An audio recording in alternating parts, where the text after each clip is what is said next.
Straight over to my next guest. He's a research fellow at the Centre for Policy Studies and a former Conservative advisor. A warm welcome to James Price. Hi, James. Hello, my friend. How are you? I'm okay. Good to see you.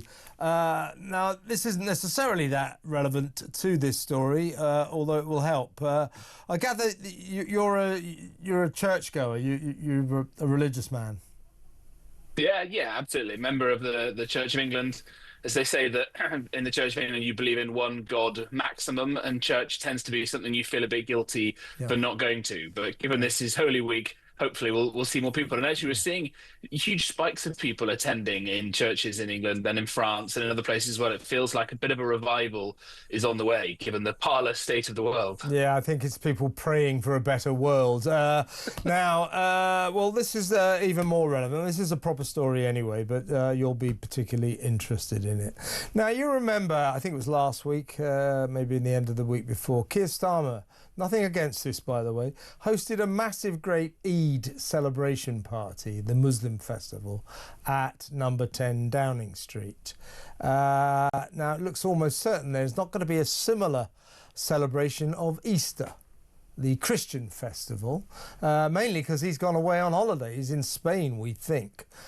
So he won't be hosting any Easter celebrations. So you think, well, why are you hosting an Eid celebration and not an Easter celebration? That's one thing.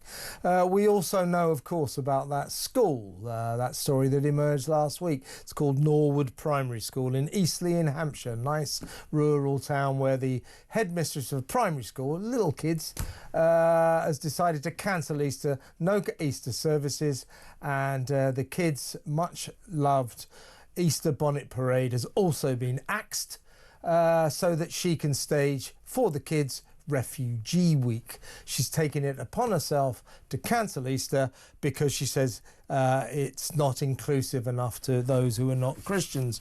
By the way, she lives in a town where there are 136,000 people. Just over 1,000 of them are Muslims.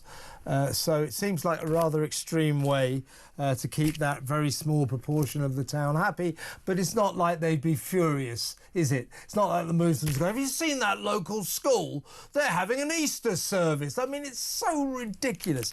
Anyway, guess who's also cancelled Easter now? English Heritage.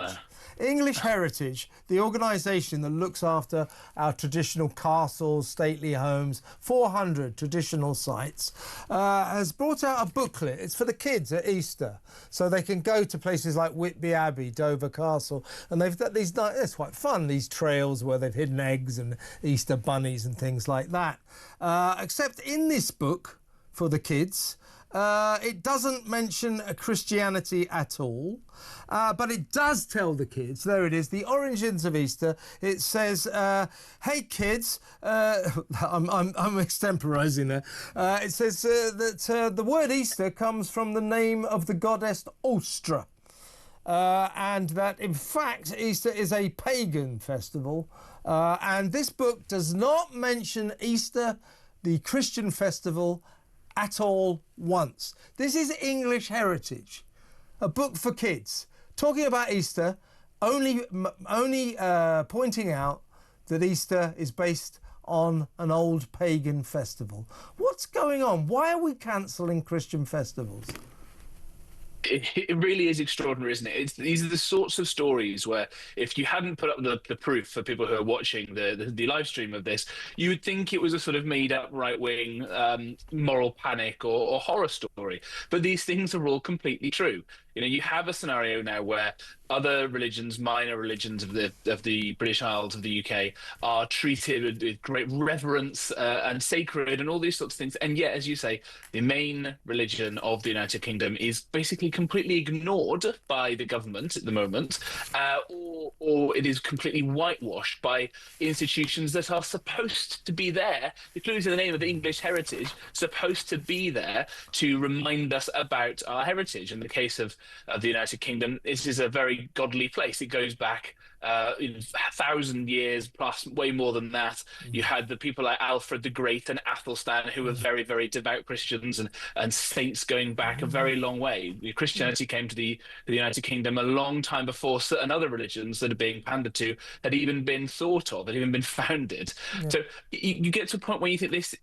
I don't quite want to say this, but you almost get a feeling that it is a deliberate effort to try to get rid of the vestiges of the religion that made the modern world and whose teachings made it possible for us to have the very civilization itself that the world enjoys today. Yeah, they're undermining what is actually the state religion and a very important religion to millions of people in this country. As I say, the fact that they brought this book out, which manages, it's called the Easter Adventure Quest, for kids to find eggs buried beneath the ground. Quite nice, quite a nice idea. But they tell the kids all about the pagan goddess Ustra, and they say Easter started as a celebration of spring. And then they go on to tell them all about Ustra, and they never once mention God, or Jesus Christ, or Jesus Christ's death or resurrection, which most of us kind of feel that Easter revolves around. I mean, they've gone out of their way to make sure they don't tell the kids that Easter is about Jesus Christ and the resurrection. As you say, this isn't accidental. Now, I'm not saying that everybody in English heritage is some kind of countercultural kind of warrior, but someone there is. And that's why they cut out things like Easter. That's why these people go out to undermine Britain's traditions. That's what's going on here. And it's a disgrace. Yeah, you're absolutely right. And they target Christianity because it is considered and is often these days meek and mild and doesn't rise up and defend itself in the way that perhaps other slightly more aggressive faiths are wont to do these days.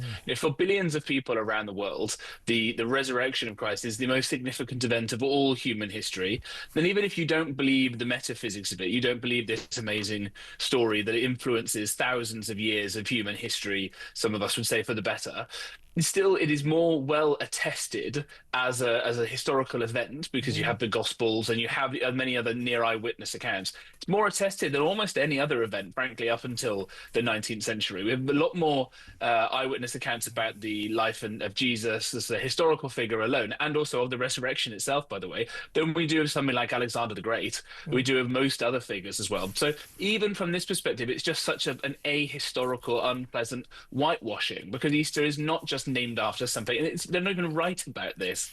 It is absolutely crazy, and it's offensive to so many people to boot. And I hope that it does wake more people up and want to go and discover what the actual truth is, and to go to one of these beautiful old buildings that we have in every single village up and down the land, in great magisterial cathedrals in lots of our cities, all of our cities, and go in there at some point this week and just have a bit of a nose around and see what it's all about. If you've not got involved in it, you will feel not just maybe a spiritual or a religious feeling, but a kind of deep social, cultural, historical one as well. And other events from your own life, from your own education, troubles you may have, may all start to make a bit of sense. And that would be a wonderful thing, rather than having English heritage try and whitewash all of that good news from reality. Absolutely. I mean, what I find strange about this, we better move on in a second, but when I was a kid, a few years ago, I'll admit that.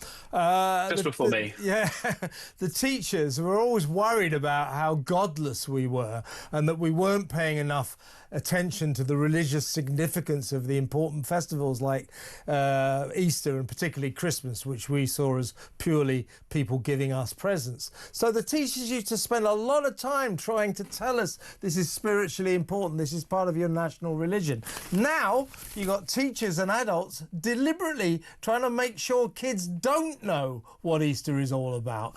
Very, very strange. And I think we should be worried about this. We really should.